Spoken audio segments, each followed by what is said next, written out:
You've felt it before, that strange pull in your chest when she looks at you, the quickening heartbeat, the sweat in your palms, the irrational certainty that this moment, this woman, means everything.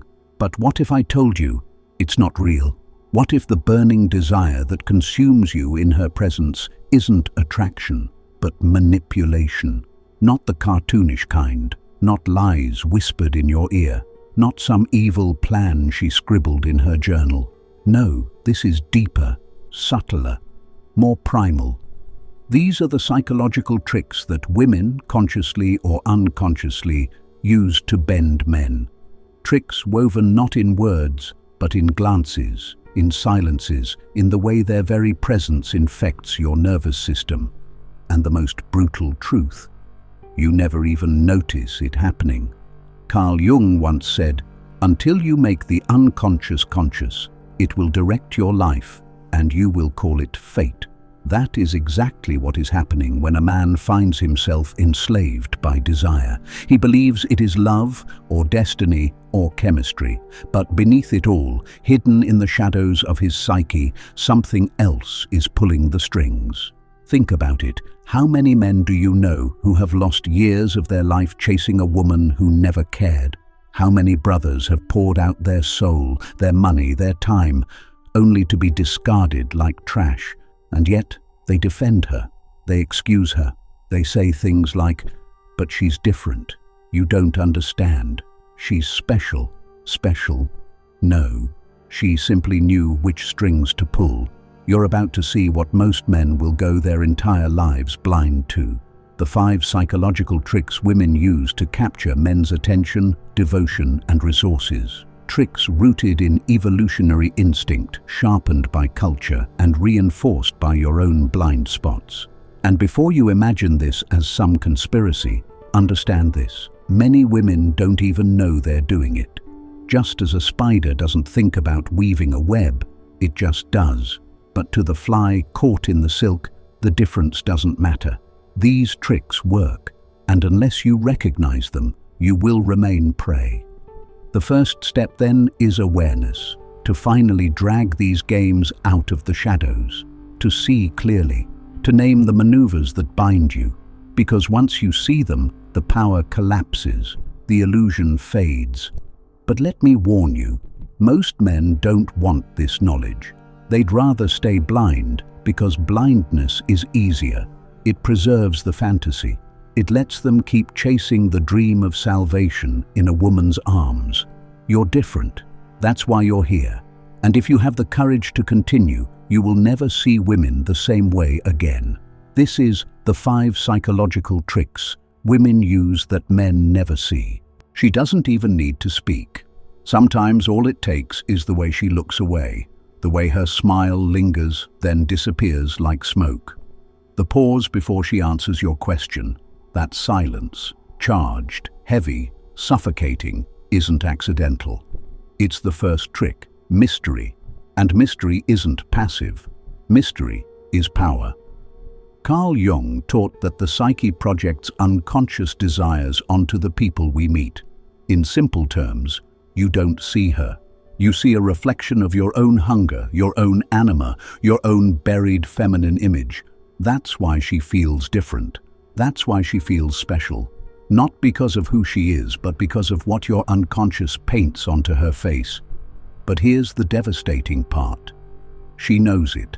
Maybe not consciously, maybe not in words, but women intuitively understand the magnetic force of mystery. They let you fill in the blanks. They let you project. And in that projection, you build the cage yourself. Think of it like this. She's a blank canvas. And you, desperate for meaning, desperate for beauty, desperate for salvation, start painting with your own fantasies. You're the one who gives her divine qualities, who imagines her as a goddess, a healer, a savior. She doesn't have to prove it. She doesn't have to earn it. You hand her the crown before she even speaks. And men, we fall for it every single time. Why? Because our brains are wired to seek patterns, to complete stories, to chase mystery. Evolutionarily, mystery heightened desire. The woman who withheld, who kept men guessing, commanded more attention than the one who gave everything away. The uncertainty drives obsession. The unanswered questions create chemical addiction in the brain. Neurologically, it's dopamine. Psychologically, it's projection. Spiritually, it's blindness. You tell yourself, I can't stop thinking about her. But you're not thinking about her. You're thinking about the dream you've built on top of her. This is why the mysterious girl trope works in every culture, every movie, every myth. From Helen of Troy to the femme fatale of noir films. Men are drawn not to the woman herself, but to the void she creates in them. A void they desperately try to fill with their own longing. Do you understand now? Mystery isn't harmless. It's the oldest trick. And when paired with your own unconscious projections, it becomes lethal. Jung would say, the man who cannot distinguish between the woman before him and the anima within him is doomed to enslavement. He kneels before a mirage. So what's the counter? Brutal clarity. Seeing her as she is, not as your unconscious wishes her to be. That takes discipline, that takes awareness. And most men will never reach it. They will keep worshipping the mask. But not you. You've just seen through the first trick. And the deeper we go, the darker it gets. Because if mystery enslaves your mind, the second trick ensnares your very biology. There is a reason kingdoms have fallen over a woman's face. Why men have written poems, started wars, and ended their own lives, all for a glimpse of beauty that slips through their fingers like smoke. This is not exaggeration. This is history. This is psychology. This is the second trick. The weaponization of beauty. Beauty is not neutral. It is not harmless. It is the most ancient form of power. Arthur Schopenhauer once said, "What is beautiful is the promise of happiness." He was right, and devastatingly wrong, because beauty doesn't promise happiness. Beauty promises hope, and hope enslaves. Think about what happens inside you when a beautiful woman walks into the room.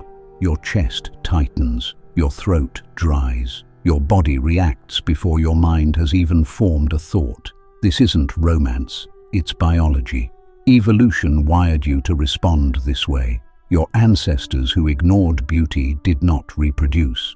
Your ancestors who chased it, who worshipped it, passed their genes forward. And so here you are, carrying their curse. But beauty alone isn't enough. A woman doesn't just have beauty.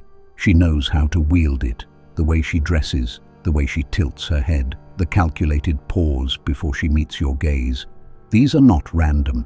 They are signals, triggers, carefully tuned to activate instincts you cannot control.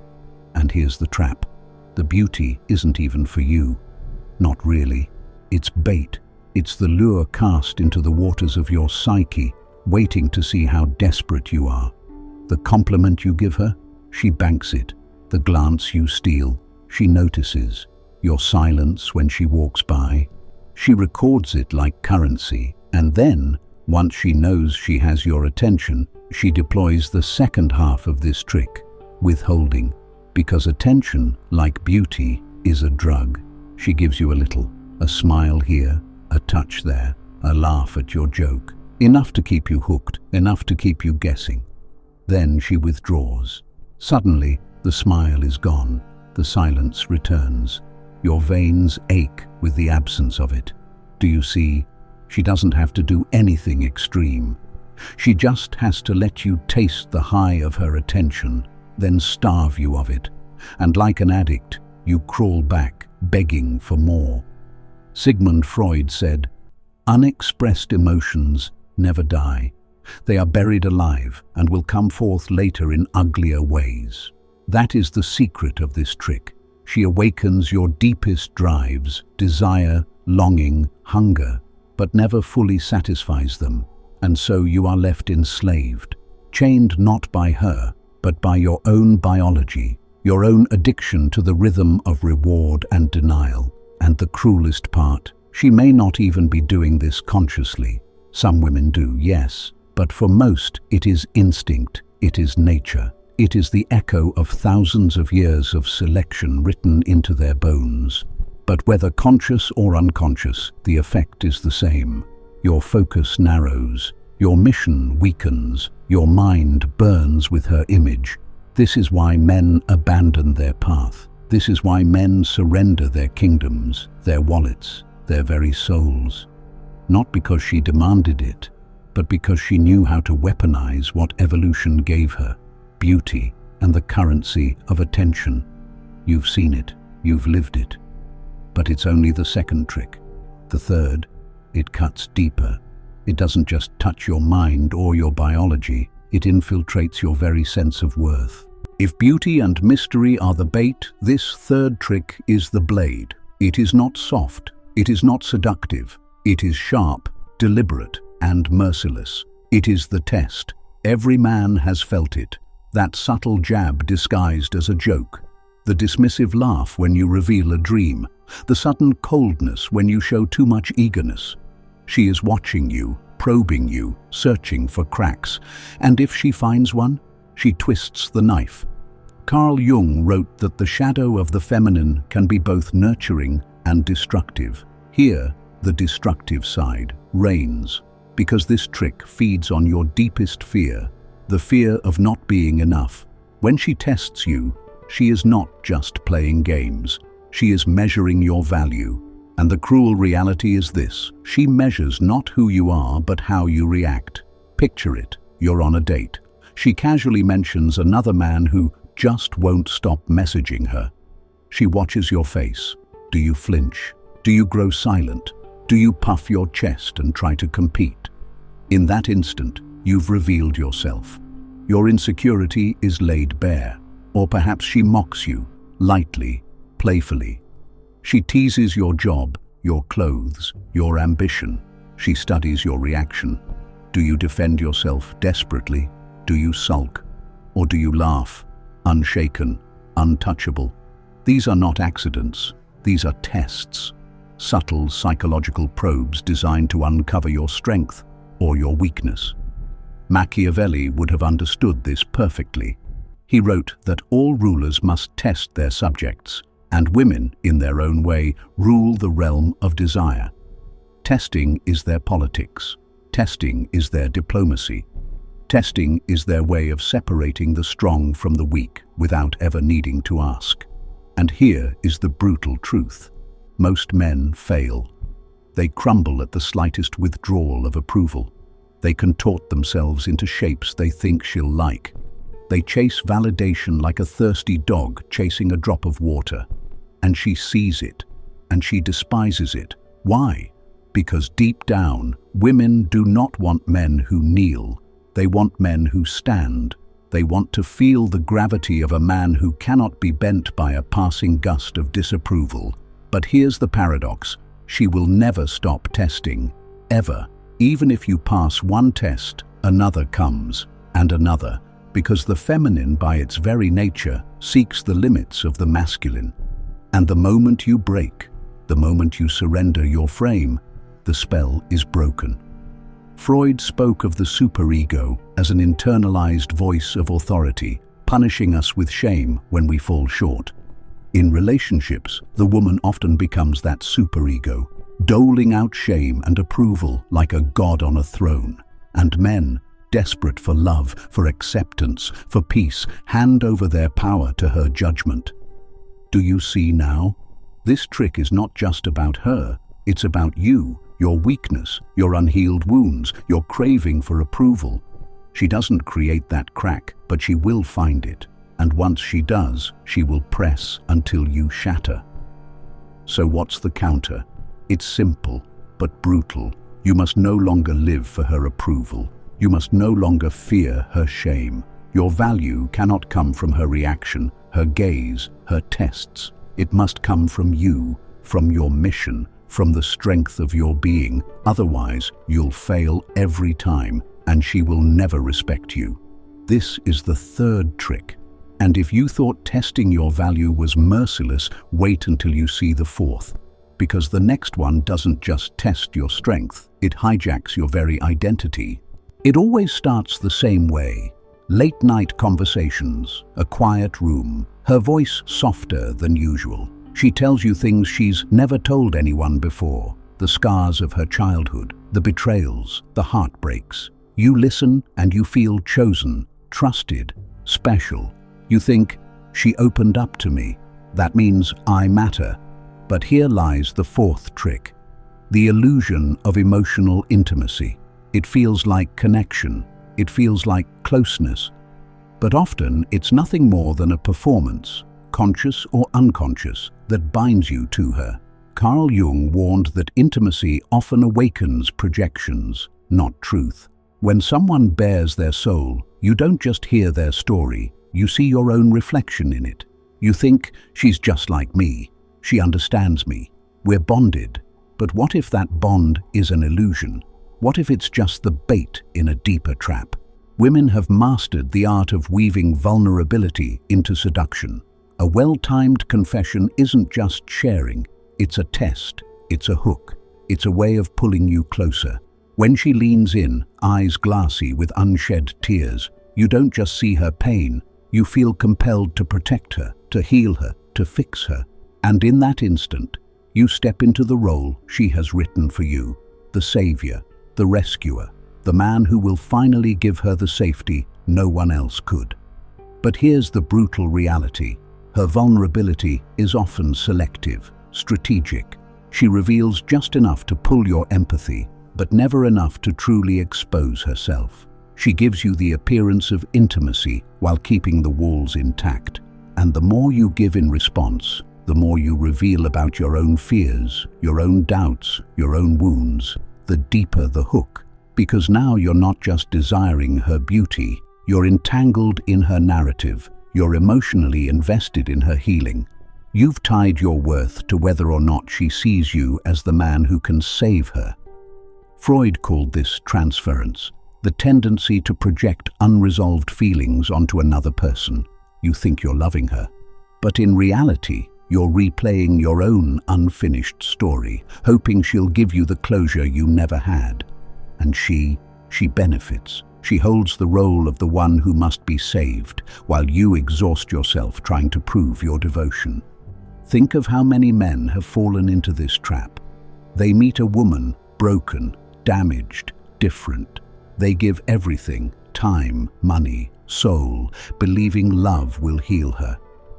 Years later, they are drained, hollow, discarded. The intimacy they believed in was nothing but smoke.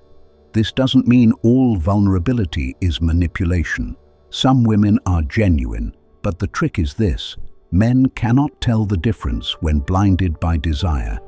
And in that blindness, they fall prey to the illusion. Do you see how lethal this is? It's not just lust anymore. It's identity. It's the belief that you are the chosen one who can fix, heal, and redeem. And when she leaves, it's not just heartbreak, it's existential collapse. The fourth trick is not about sex, it's about soul entrapment. And the men who fall into it rarely escape intact. But the fifth trick, the final one, is the most devastating of all. Because it doesn't just manipulate your mind, your biology, or your emotions, it hijacks your future. The final trick is not lust, it is not beauty, it is not even intimacy, it is salvation. The whisper that says, if you have me, you will finally be complete. The lie of eternity, the promise of forever. This is the most dangerous trick because it exploits your deepest hunger, not for sex, not for status, but for meaning. For a man's greatest wound is not in his body, but in his soul. And women, consciously or not, play upon that wound. Carl Jung said, "The meeting of two personalities is like the contact of two chemical substances. If there is any reaction, both are transformed." Yes, love transforms, but the illusion of salvation corrupts. It convinces you that transformation can only come through her, that she is the missing piece of your soul. Think about it. Every culture, every religion, every story we tell men has echoed this trick. The princess who redeems the knight, the muse who inspires the poet. the loyal woman who makes the broken man whole. From childhood, you are conditioned to believe salvation comes not from within, but from her arms. And so, when she whispers it, when she promises forever, you believe. You believe her love will heal your loneliness. You believe her devotion will silence your doubts. You believe her body, her words, her presence will make life bearable. But what happens when she leaves? When the goddess you placed on a pedestal shows her flaws? When the forever turns to dust in your hands, you collapse, because you tied your very identity to her promise. This is the trick that ruins men's lives. This is why they destroy themselves in divorce courts. This is why they drink themselves to death after heartbreak. This is why kingdoms fall and great men crumble, not because of sex, not because of beauty, but because they believed in salvation through another. Arthur Schopenhauer wrote with brutal clarity, "We should regard the intellect of women as being subordinate to that of men. It is not meant for great works, but for guiding men's needs to reproduction." Harsh words, but beneath them lies the truth. Men deceive themselves by making women into redeemers, when in reality women are human, fallible, temporal, fleeting, and yet men keep believing, because hope is the cruelest drug of all. The promise of forever keeps you chained long after desire fades. It convinces you that without her, life has no meaning, and when she is gone, you feel as though you have died. But here's the revelation: no woman can save you. No woman was ever meant to. The promise of salvation through her love is the ultimate trick, and the antidote is brutal but liberating. You must save yourself, because the man who needs salvation from a woman will always be a slave. But the man who becomes whole on his own, the man who needs nothing, cannot be broken, cannot be manipulated, cannot be enslaved. That is the man women test for. That is the man they dream of. That is the man who transcends the 5 tricks, who breaks the cycle, who becomes untouchable. And this, brother, is the 5th trick, the one that ruins kings, the one that ruins you, if you let it. But if you can see through it, if you can shatter it, you will walk a different path. A path of mastery, a path of freedom. Now you've seen them, the 5 psychological tricks: mystery, beauty, testing, intimacy, forever. 5 weapons, 5 illusions, 5 snares that men throughout history have walked into, willingly, blindly, desperately. And the question burns: why? Why do men, intelligent, capable, powerful men, fall again and again? Why do warriors, kings, and philosophers collapse at the feet of beauty, as if under a spell? Carl Jung gave us the answer: because what you see in her is not her. It is you, the anima, the inner feminine, the projection of all your unlived desires, all your unhealed wounds, all your suppressed longings. You do not fall for her, you fall for yourself, reflected in her. That is the devastating truth. The woman is not a goddess. She is not a savior. She is human, flesh and blood, flawed. But your mind, your ancient biology, your cultural programming, your wounded soul, elevates her into something divine. And in worshipping her, you forget yourself. That is how the traps are sprung. Nietzsche warned us, "He who has a why to live can bear almost any how." But when your why becomes her, when your mission, your strength, your identity is anchored in a woman, you have no foundation. You crumble at the first withdrawal of her smile. You collapse at the breaking of her promise. This is not a call to hate women. It is not a call to reject intimacy. It is a call to wake up, to see through the illusions, to realize that every test, every trick, every manipulation only works if you are asleep, if you do not know yourself. The Jungian path is brutal. You must confront your shadow. You must look in the mirror and see the anima inside you, the projection you chase in every woman's face. And once you recognize it, once you integrate it, you are free. Because then, beauty no longer enslaves you, mystery no longer blinds you, testing no longer shakes you, false intimacy no longer traps you, and the promise of forever no longer deceives you. You see her as she is, you see yourself as you are, and in that clarity you walk untouchable. Most men will die chasing illusions, but maybe not you. Stop searching for the woman who will save you. She doesn't exist. Save yourself. Master yourself. Become the man who kneels before nothing, who fears nothing, who needs nothing. If this truth shook you, like the video, share it with a brother, and subscribe. Support the mission using the link below.